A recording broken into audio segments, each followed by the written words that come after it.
MLA వచ్చి పథకాలు పెడతానంటే ఈ రోజున జనం మొత్తం మీద ఉమ్మేసే పరిస్థితి ఉన్నది.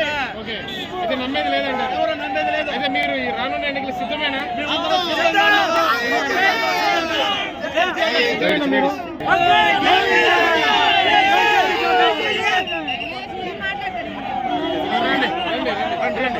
రండి రండి నిల్చోండి మేడం, మీరు కూడా రండి, నిల్చోండి పక్కన నిల్చోండి నిల్చోండి.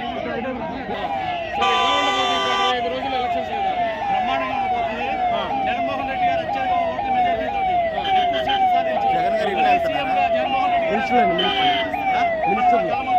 5-6 పార్టీలు కలిసి రాబోతున్నాయి కదా, జగన్ గారు ఒక్కరే కదా. ఎంతమంది గుంపుగా వచ్చినా సింగిల్ ఉంటే సింగిల్ గా వస్తుంది. ఎన్ని పార్టీలు వచ్చినా ఈ రోజున గ్రౌండ్ లెవెల్లో చూడాలి. పైన ఫేస్బుక్ లో కానీ యూట్యూబ్ ఛానల్లో చెప్పే కౌలు కాదు, 10 మంది కలిసి వచ్చి 10 మాటలు మాట్లాడేది కాదు. ఈ రోజు గ్రౌండ్ లెవెల్లో పేద పడుకు 15 వర్గాలు